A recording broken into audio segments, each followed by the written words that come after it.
8월 두 번째 주일을 맞게 됩니다.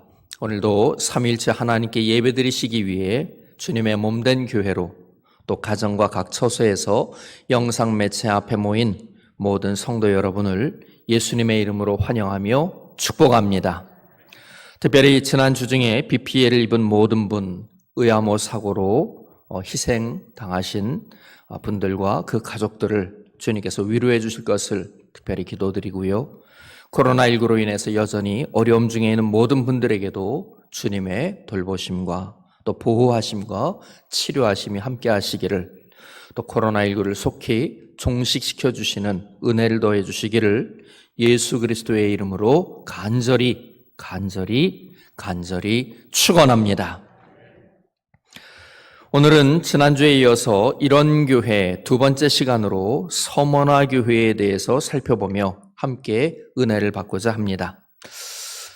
계속해서 우리가 7개 교회를 보게 되는데요. 지난주에 본 교회는 에베소고요. 여러분 지금 저 스크린을 보게 되면 시계 방향으로 이렇게 쭉 돌아가면 됩니다. 시계 방향입니다. 그래서 에베소, 서머나, 다음 주에는 뭐겠습니까? 버가모, 그렇게 되죠. 그 다음 주에는 두아디라, 그 다음에는 사대, 그 다음에는 빌라델피아, 그 다음에는 라오디게아. 시계 방향으로 돌아가요. 그러니까 그렇게 이해하시면은 쉽게 이해가 될 것 같습니다. 서머나라고 하는 지역은 소아시아 지역 에게해 연안에 있는 이오니아 도시들 가운데 하나로 에베소 북쪽에 있는 무역항 도시였습니다. 주전 12세기에 세워진 서머나는 알렉산더 대왕이 계획한 아시아와의 무역을 주도한 도시들 가운데 하나였기에 이 도시의 물질적이고 문화적인 풍요는 주변 도시들의 부러움을 받기에 충분했습니다. 웅변가 아리스티데스라고 하는 사람이 있는데, 아리스티데스는 서머나를 이렇게 찬미했습니다. 창조 이래 인간이 결코 보지 못했던 아름다운 한 송이 꽃. 창조 이래 인간이 결코 보지 못했던 아름다운 꽃, 그게 서머나라는 거예요. 서머나는 자체적으로 주화, 그러니까 동전이죠. 화폐를 주저할 정도로 부유한 도시이기도 했습니다. 서머나는 정치적으로는 로마에 예속되어 있었는데 주변 그 어떤 도시들보다도 로마 제국에 충성된 도시였고, 또 경제적으로는 무역항이, 자유무역항이 있었기에 풍요를 만끽하며 살았던 도시였습니다. 특별히 문화적으로도 일찍이 시성 호모라고 하지요. 호모를 시성이라고 그러죠. 호모가 이 서머나에서 출생하였다 하여 호모 기념관이 있으며, 매년 운동 경기를 열기 위한 원형 경기장도 있었고요. 대음악당과 그 당시 아시아에서는 제일 크다고 하는 아시아에서 제일 큰 예술극장도 있었다고 합니다.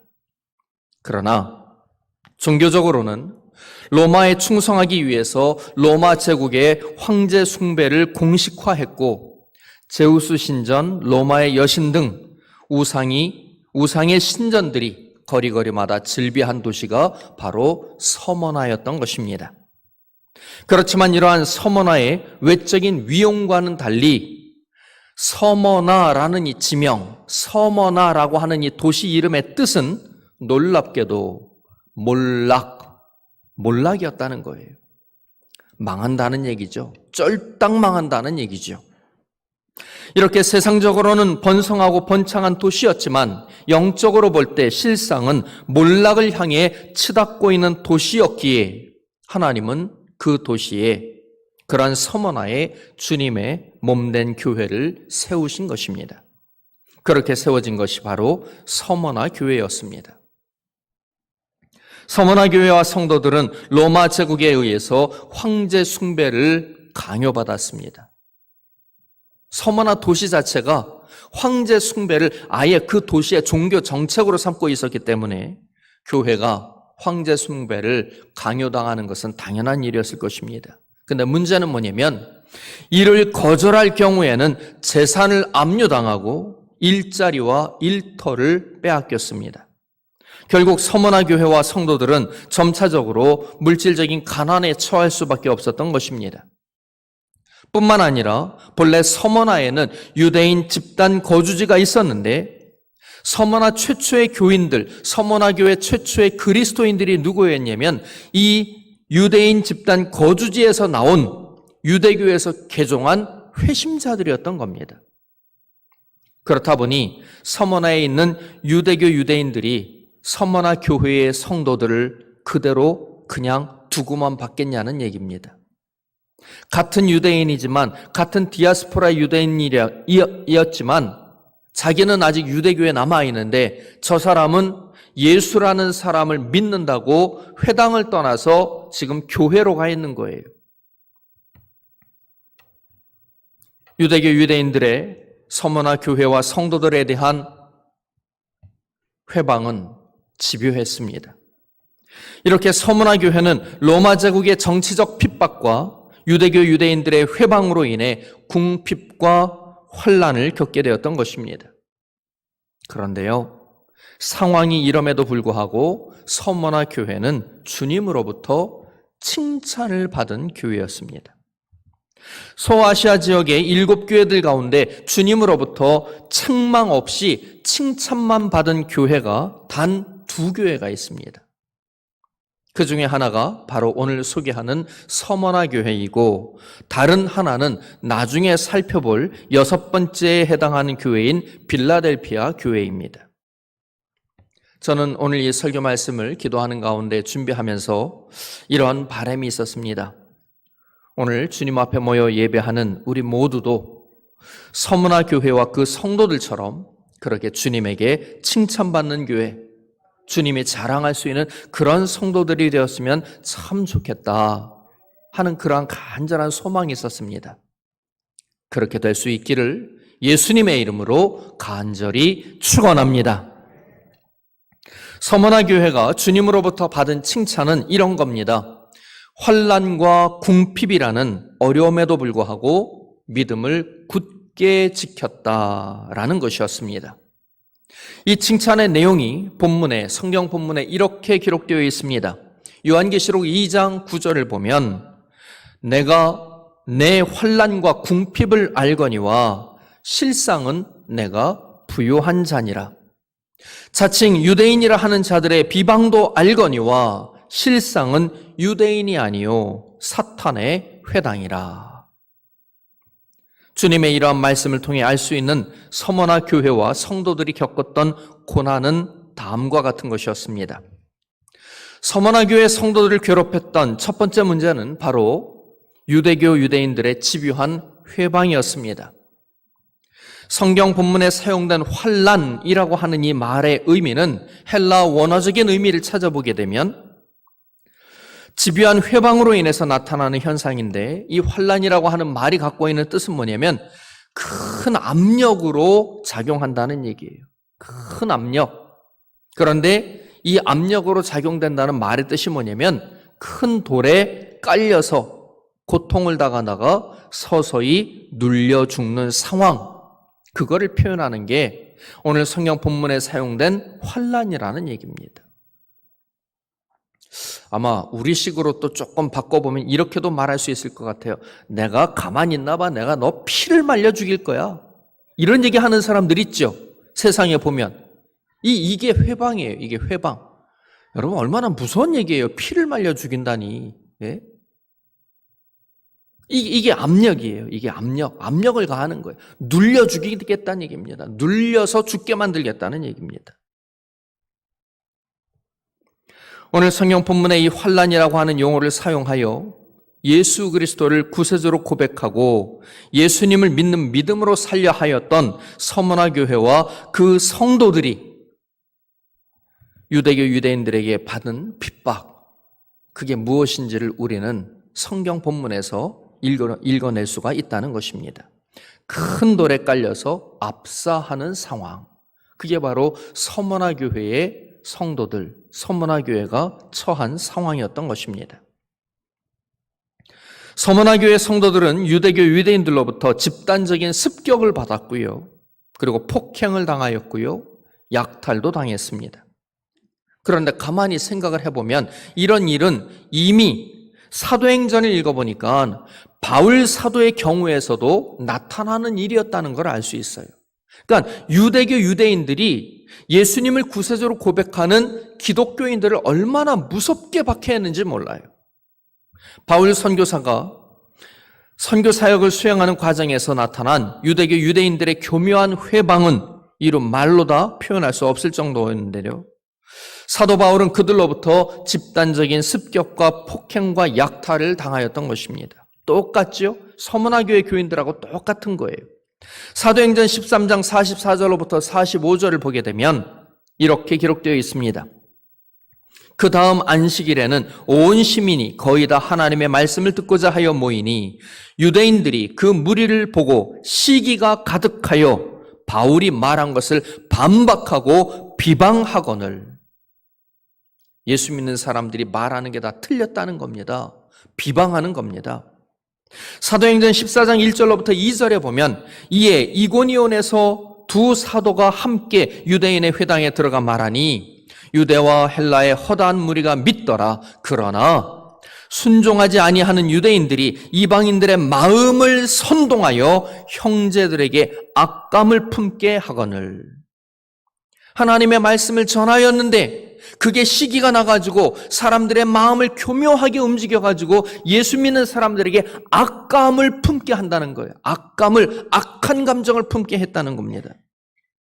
심지어 사도행전 23장 12절로부터 13절을 보면 나리샘의 유대인들이 당을 지어 맹세하되 바울을 죽이기 전에는 먹지도 아니하고 마시지도 아니하겠다 하고 이같이 동맹한 자가 40여 명이 되더라 그랬어요.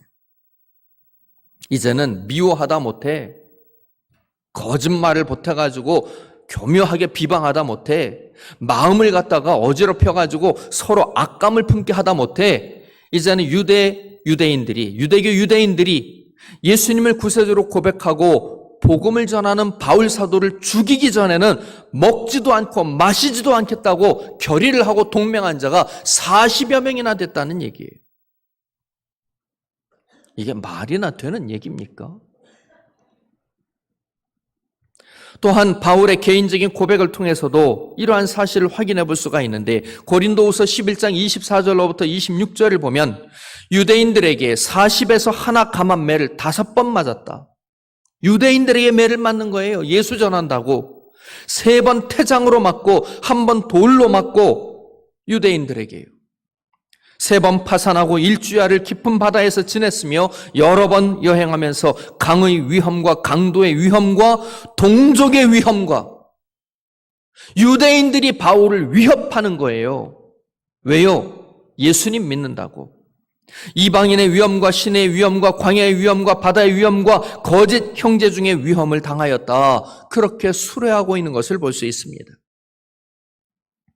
서문화 교회 성도들 역시 바울 사도가 겪은 고초와 같은 그런 핍박과 고통, 곧 환난을 겪었던 것입니다.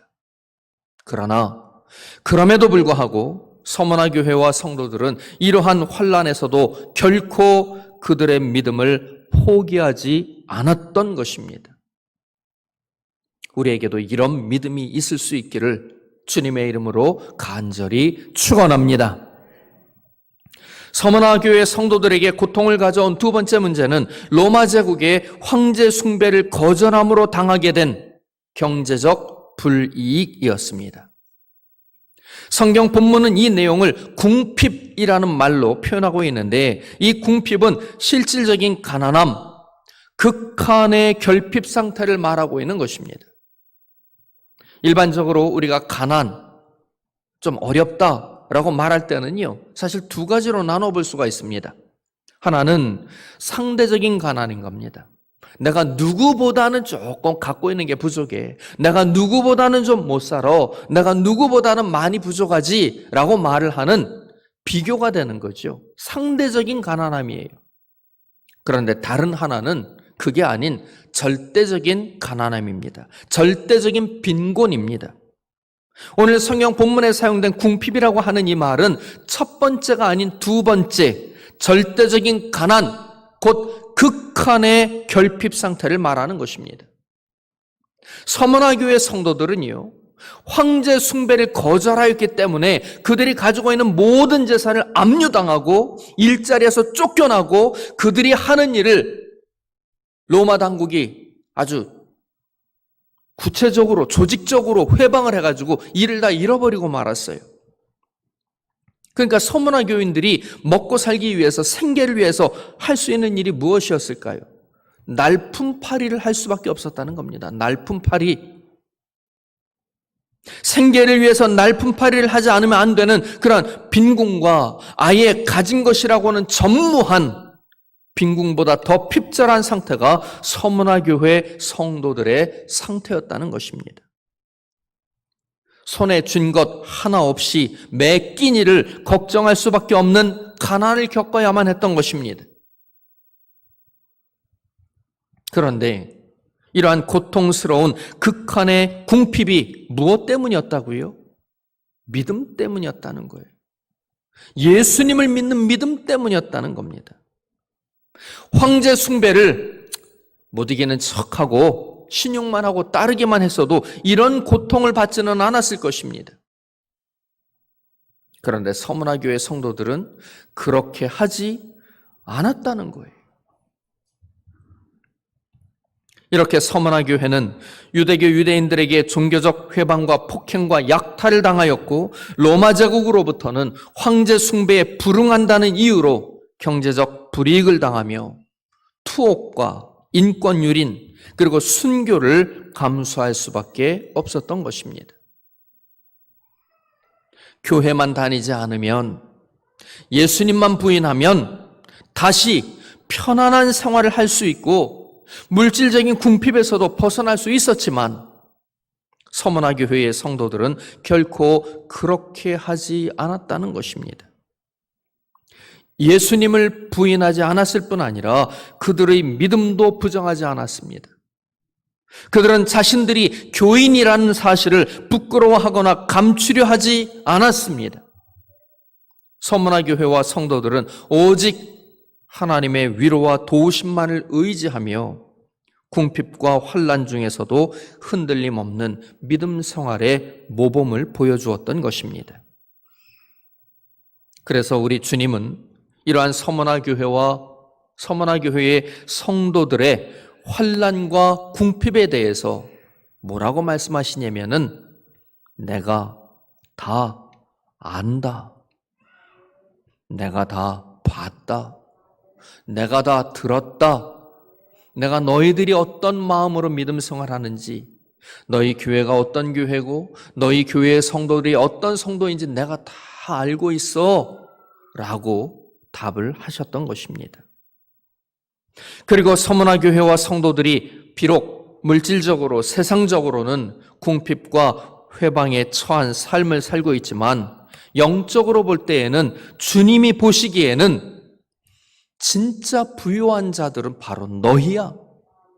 너희가 세상의 물질로는 극한의 결핍 상태에 있지만 영적으로 볼 때 너희만큼 부유한 자들이 없어.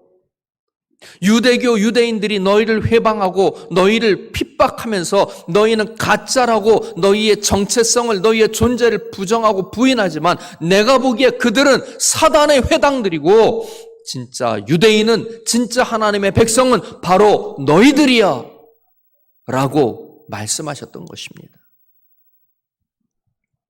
저는 우리 교회도 주님에게, 우리 춘천 석사교회가, 우리 춘천 석사교회 모든 성도들이 진짜 영적으로 풍요로운 자들이고 하나님이 보시기에 하나님의 백성 중에 백성이라고 그렇게 인정받고 내가 다 알아 하며 우리를 칭찬해 주시는 그러한 칭찬을 받는 그런 교회, 그런 성도들이 될 수 있기를 예수님의 이름으로 간절히 축원합니다.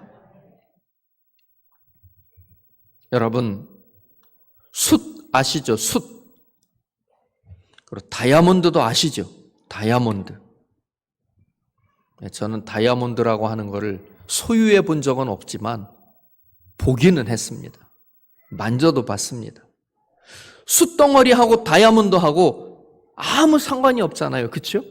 그런데 이 숯과 다이아몬드를 갖다가 화학식이라고 그러죠.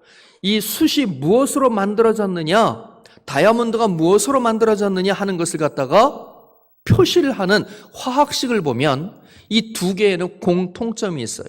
지금 여기 그림에 보면 C라고 쓰여 있잖아요. 이 C, 이게 탄소를 말하는 겁니다. 탄소. 우리가 산소는 O2라고 그러잖아요. 수소는 H라고 그러잖아요.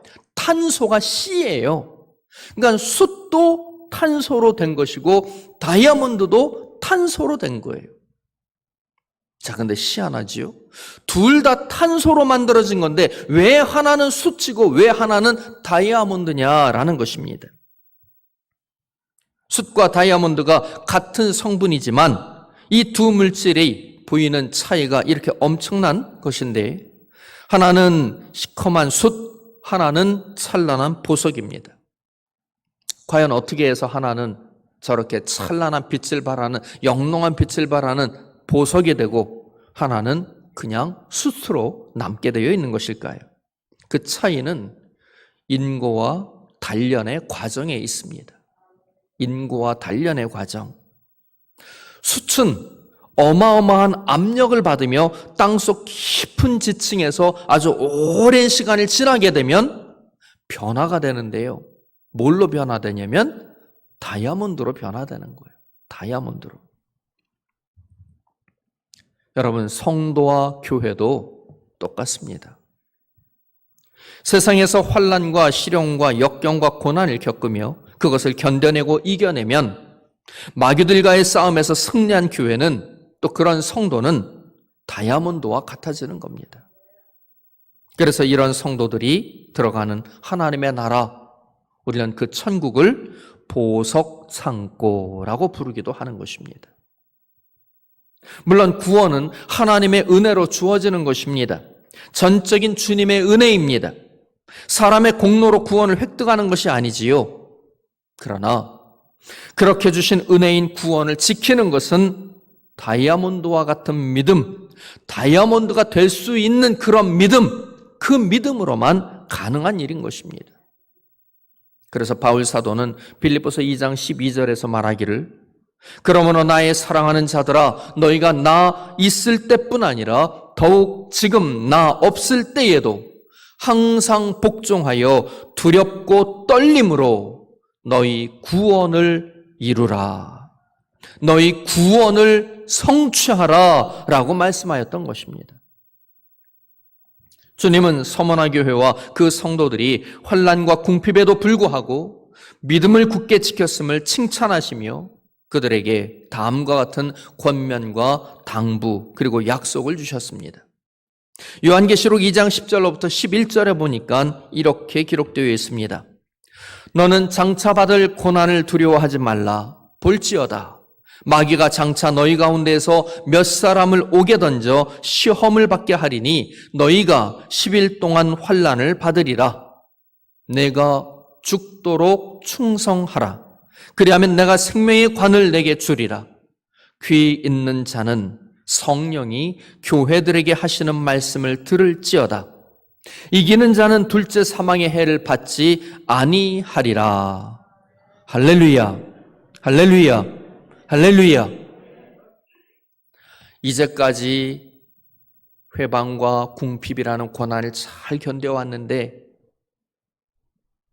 그게 너무 힘들어서 이제는 더 이상 못 견뎌요, 이제는 더 이상 못 버티겠어요, 그러지 말고 잘 이겨내라는 겁니다. 앞으로의 고난이 분명히 있을 수 있는데 이 앞으로의 고난도 두려워하지 말라는 겁니다. 오히려 죽으면 죽으리라 하는 마음으로 죽도록 충성하라는 것입니다. 이미 예수님께서 공생의 기간 동안에 하신 많은 말씀 가운데 이런 말씀을 제자들에게 하신 적이 있습니다. 마태복음 16장 25절에 보면 누구든지 제 목숨을 구원하고자 하면 잃을 것이요 누구든지 나를 위하여 제 목숨을 잃으면 찾으리라 그랬습니다. 복음을 위해서, 주님을 위해서 앞으로 찾아오게 될, 앞으로 나에게 닥치게 될 고난을 두려워하지 아니하고 죽으면 죽으리라 하는 마음으로 죽도록 충성을 한다면 사실은 하나님께서 우리를 지켜주신다는 얘기죠. 예수님께서 우리의 생명을 보장해 주신다는 얘기죠. 그런데 내 힘으로 내 생명을 지키려고 이렇게 피하고 저렇게 피하고 때에 따라서 상황에 따라서 그때그때 말 바꿔가면서 마치 교인이 아닌 것처럼 믿음이 없는 사람인 것처럼 그렇게 고난을 피하려고 하면, 그렇게 해서 자기의 목숨을 지키려고 하면 못 지킨다는 얘기예요. 잃어버리고 만다는 말인 것입니다. 시편의 기자로 또한 이렇게 말을 합니다. 시편 101편 6절을 보니까 내 눈이 이 땅에 충성된 자를 살펴 나와 함께 살게 하리니, 나와 함께 살게 하리니. 물론 주님과 함께 한다는 의미로도 해석할 수 있습니다만 주님과 함께 산다는 말은 영원한 삶을 말하는 것입니다. 내 눈이 이 땅에 충성된 자를 살펴 나와 함께 살게 하리니 완전한 길에 행하는 자가 나를 따르리로다 라고 찬양했던 것입니다. 다이아몬드는 원석 그 자체만으로는 보석의 가치를 인정받을 수 없습니다.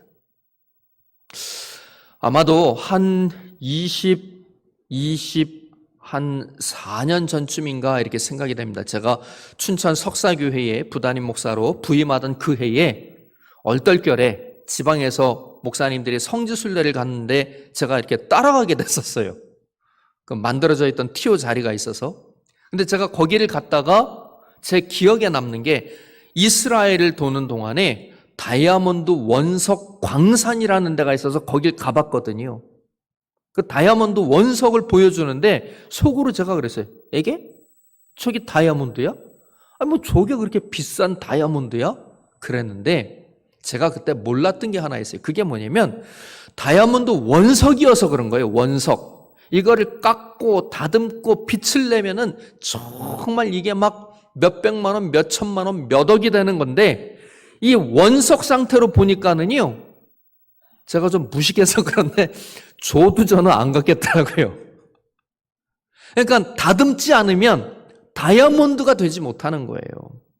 가공을 해야지만이 보석으로서의 가치를 인정받을 수 있는 것이지요. 그렇습니다. 믿는 사람의 고난 혹은 의인의 고난은 이런 의미와 가치가 있는 것입니다.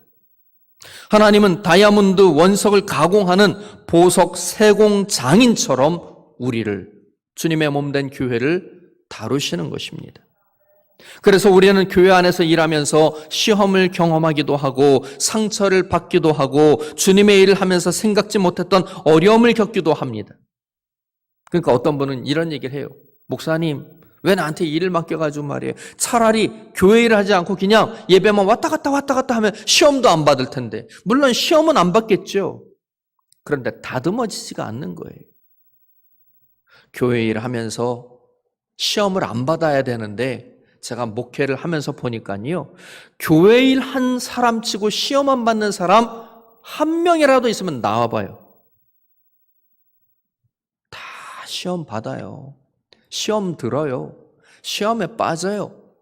그런데 기도하면서 그 시험이 시험으로 끝나는 게 아니라 나를 다듬는 하나님의 손길이 되게 할 때 우리의 믿음이 성장하고 우리의 믿음이 성숙되고 우리의 믿음이 보석과 같은 믿음이 된다는 것을 분명히 믿으시기를 축원합니다. 아무리 멋진 보석이라 할지라도 잘 닦아주고 잘 관리하지 않으면 그 빛도 결국은 흐려지고 마는 것입니다. 우리의 믿음이 언제나 영롱한 빛을 내는 다이아몬드와 같을 수는 없습니다. 서머나 교회와 그 성도들이 겪은 환난과 궁핍은 어쩌면 우리의 믿음을 다이아몬드와 같은 영적 보석으로 영롱한 빛을 계속해서 발하게 하고 그 빛이 더욱 아름다운 빛이 되게 하는 것이었음을 우리는 영적으로 깨달아 알아야 하는 것입니다. 일부러 환난과 궁핍을 자처할 것까지는 없다 할지라도 우리의 믿음을 회방하는 무엇인가가 있을 수 있다는 것을 우리는 알아야 합니다.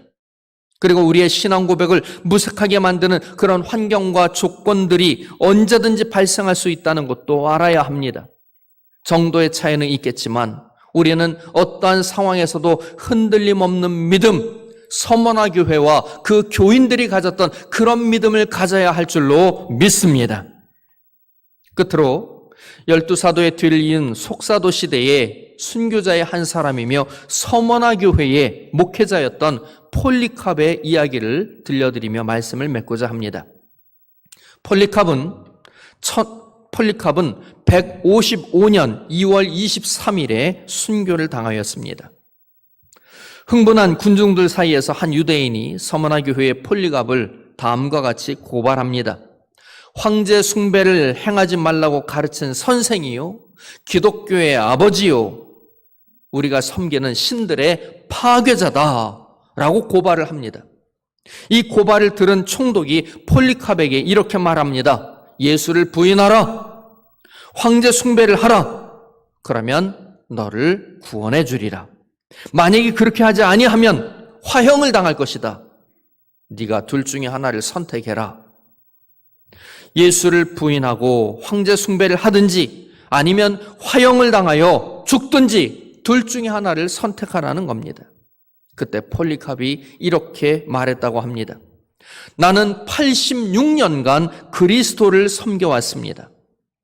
그리스도께서는 한 번도 내게 잘못하시거나 나를 모르신다고 하신 적이 없었습니다. 그런데 어찌 나를 구원하신 나의 왕을 모독할 수 있겠습니까?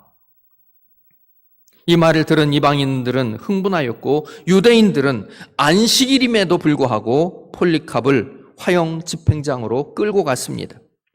끌려가면서 폴리캅은 또 이렇게 말을 했습니다. 나는 괜찮습니다. 나는 한동안 타다가 잠시 후에 꺼지고 말 불을 두려워하지 않습니다. 이윽고 형이 집행되어 불이 그의 온몸을 휘감자 폴리캅은 하나님에게 감사 기도를 드리기 시작했습니다. 주께서 은혜롭게도 나를 이 날과 이 시간에 합당한 자로 여기셔서 나를 수많은 순교자들의 반열에 들게 하시고 주 예수의 집에서 분깃을 얻게 하신 것을 감사하나이다. 이 말을 남기고 폴리캅은 최후를 마친 것입니다.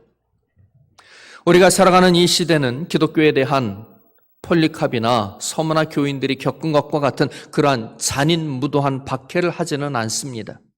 그렇지만 그럼에도 불구하고 가만히 생각을 해보면, 가만히 살펴보면 그에 못지않은 다양한 반대와 교묘한 회방이 언제든 있어 왔습니다. 우리는 서머나 교회와 그 성도들처럼 또 폴리캅처럼 주님만 바라볼 수 있어야 하는 것입니다. 영적으로 진정한 부요한 자가 될 것을 소망하고 가짜 하나님의 백성이 아니라 진짜 하나님의 백성이 되어서 진짜 하나님의 백성인 영적 유대인이 되어서 주님의 기쁨이 되고 자랑이 되어야 할 것입니다. 바라기는 이런 놀라운 은혜와 은총이 우리 모두와 함께 하시기를 주님의 이름으로 간절히 축원합니다.